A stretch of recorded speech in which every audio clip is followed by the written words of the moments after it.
When my father raised his glass at dinner, he didn't toast me. He toasted my brother. "To Dylan," he said, "the first real soldier in this family." The table erupted in laughter. My mother smiled. And I sat there, silent, watching the people who gave me life erase everything I'd ever fought for. They didn't know that while they bragged about my brother's SEAL training, I had just come back from signing off a rescue operation that saved 43 men. Men like him. That night, I realized something broke for good. Not in them. In me. My name is Cameron Tate, and this is the story of how my family mocked me in front of the world, until a general stood up and saluted me first. The smell of roasted meat lingered in the air, warm and heavy.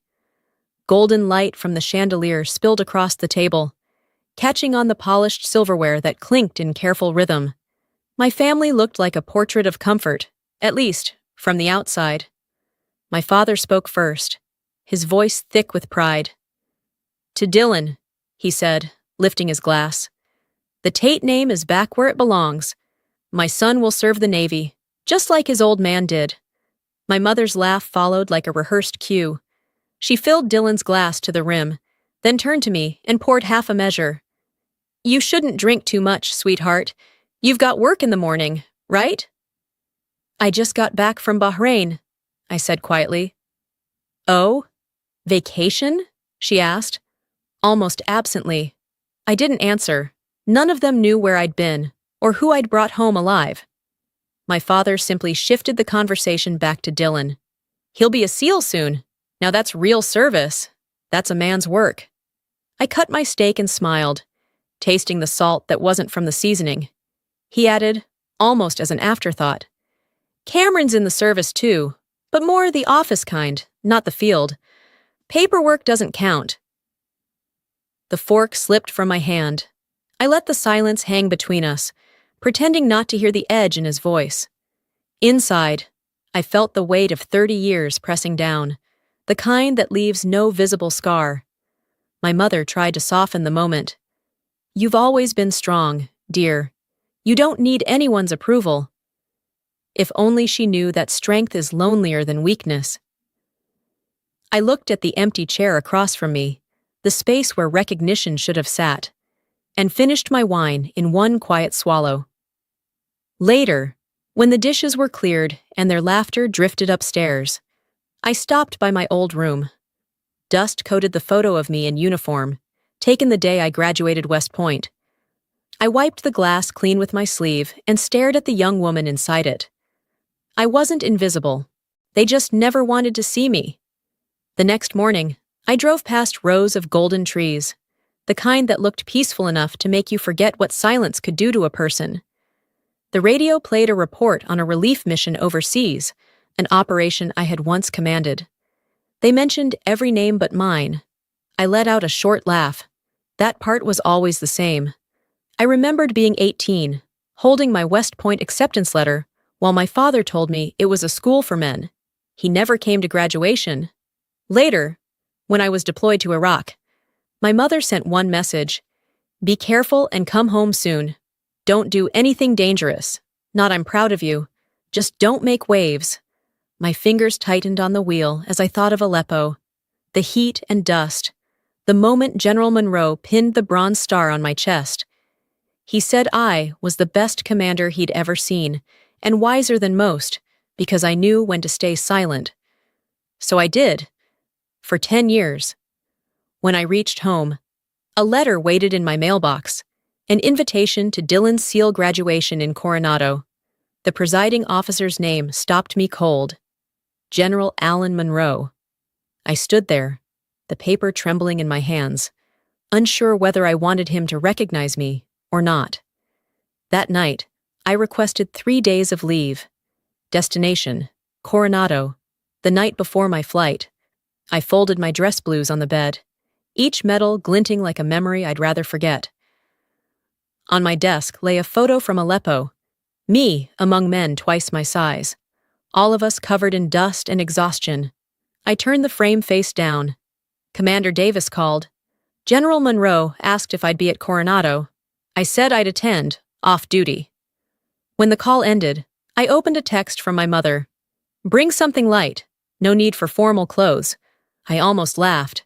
If only she knew what formal meant to me. An email alert followed. Press may attend the ceremony. If I wore the uniform, my rank would no longer be a secret. I stared at my reflection, the jacket against my chest. The woman looking back wasn't afraid. She was tired of vanishing.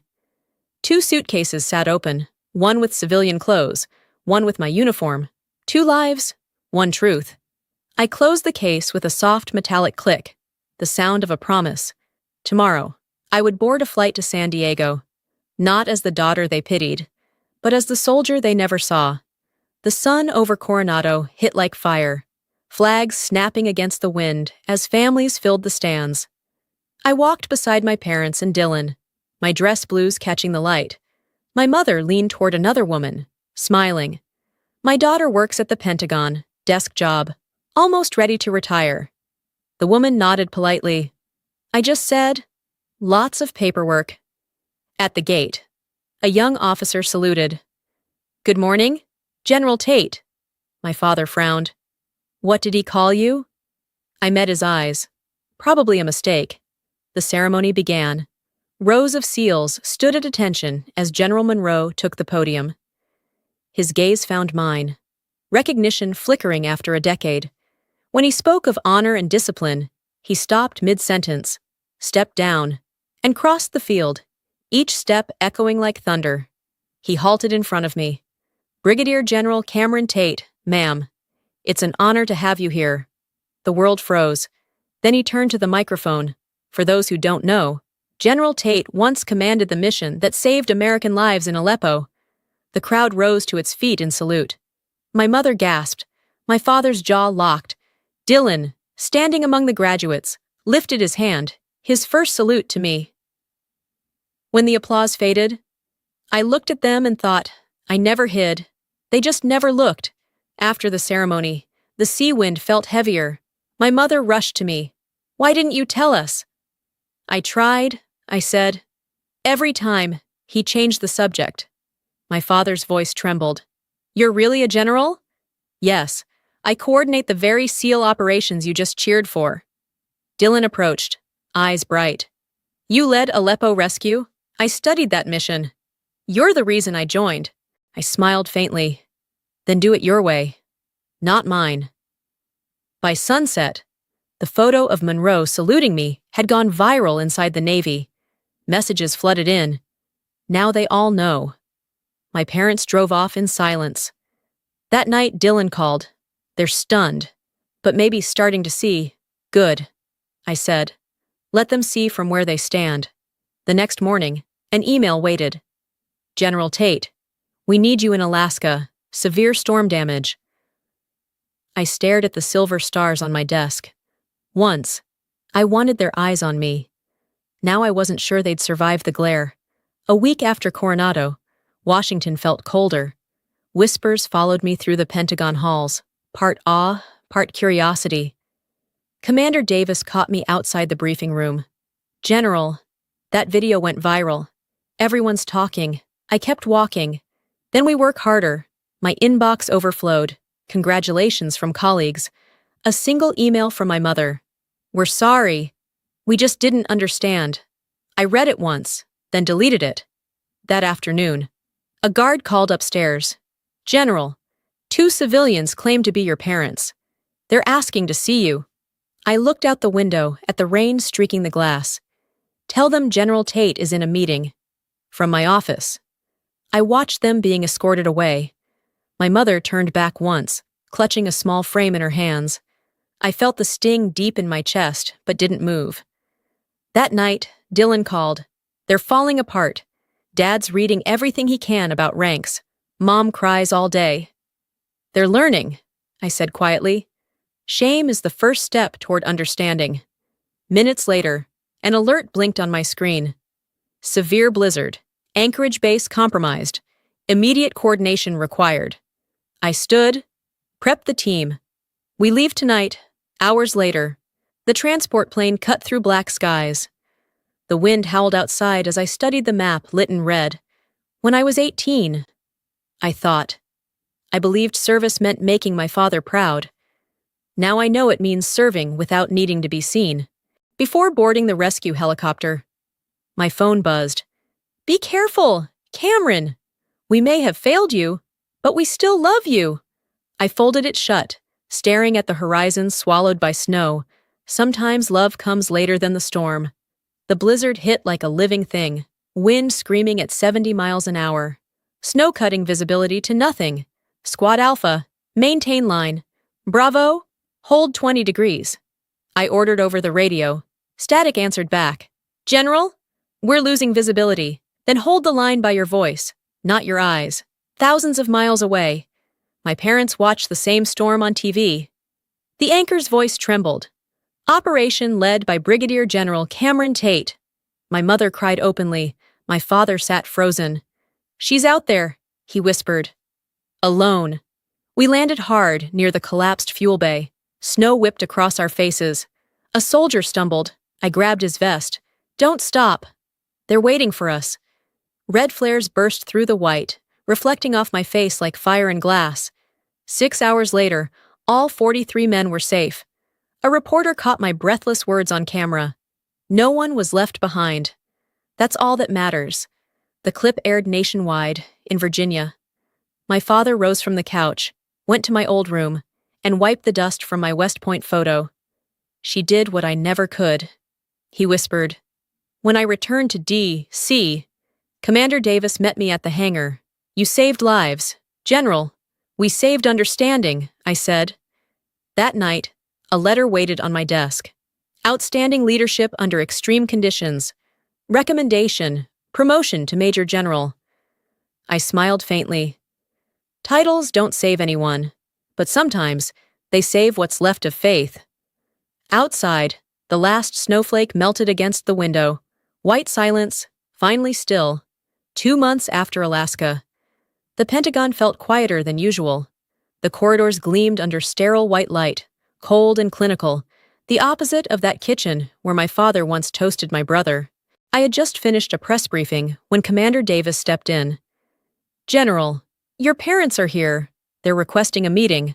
I told him to bring them not to my office, but to the standard conference room on the 4th floor. Neutral ground.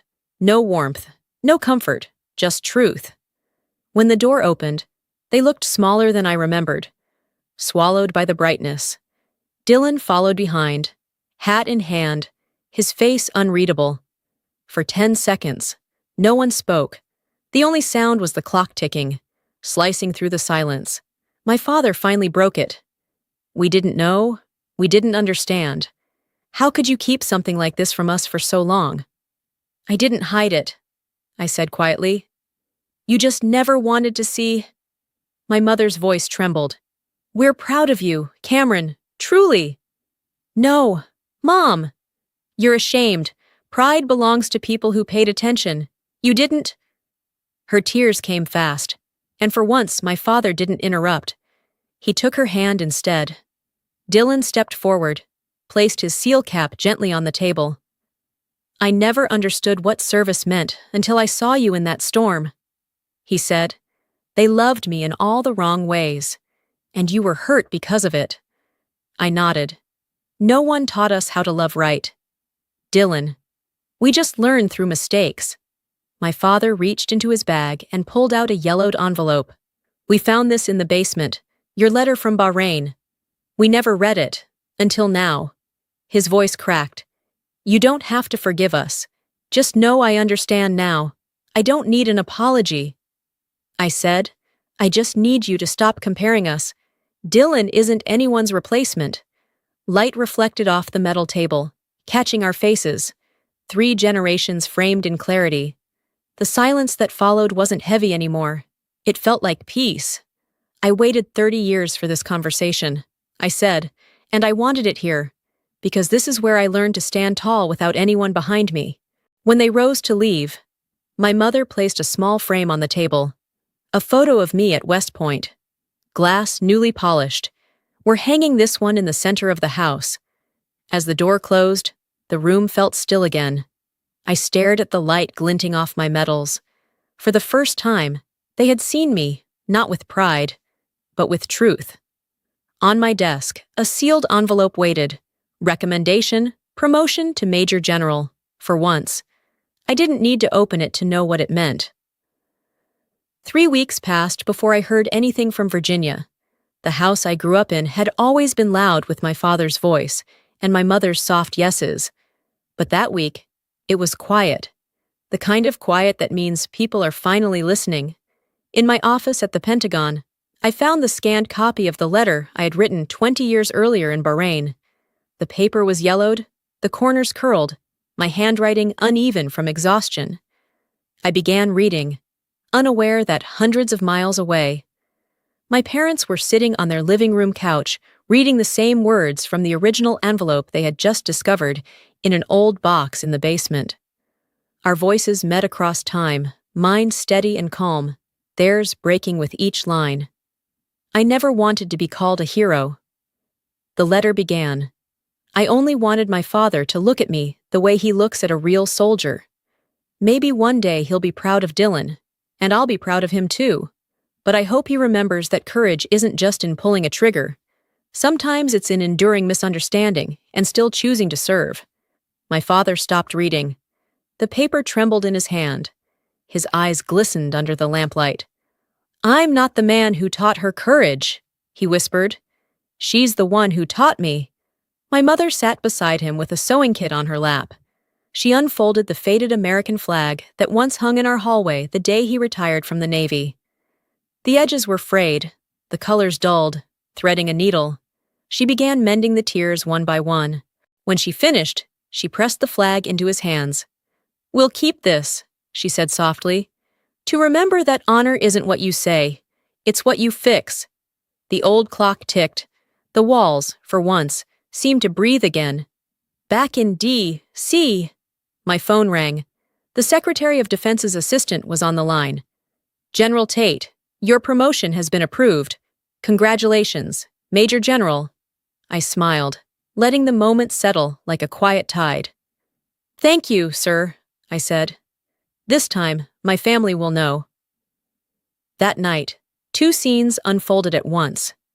In Virginia, my parents hung my photograph in the center of the living room wall, between my father in his sailor's uniform and Dylan in his seal whites. In Washington, I hung a new frame of the 4 of us on the shelf behind my desk. For the first time in my career, the space didn't feel lonely. The letter lay open beside me, its ink faded but alive. It had survived war, time, and silence to become a bridge between who I was and who they finally saw. At home, the repaired flag fluttered slightly from the draft of the heater, the stitched seams glinting like scars that refused to disappear. Healing, but not erased. My phone buzzed once more. Dylan's voice filled the line, light and steady.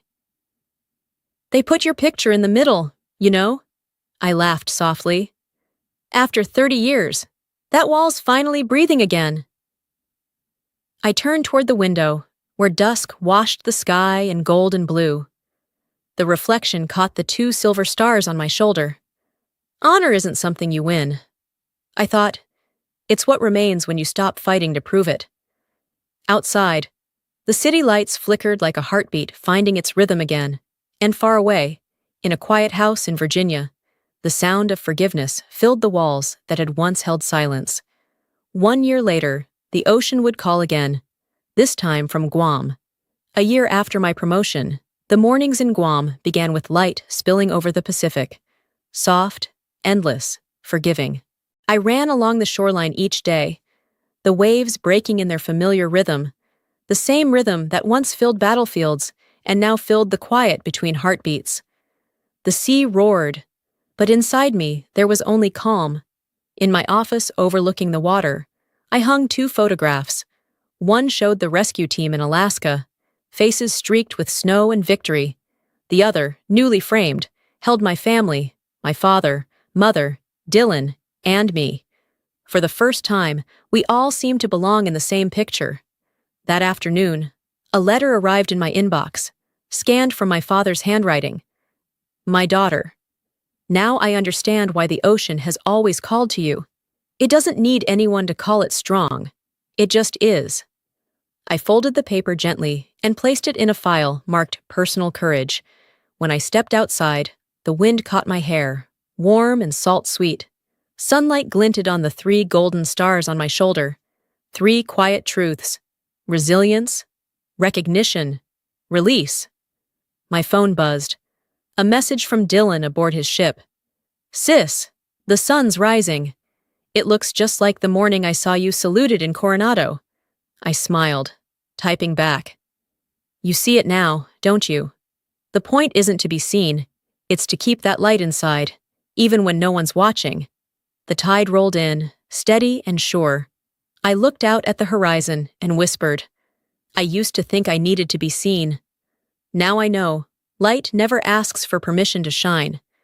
The waves answered with a single, even breath, fade to stillness.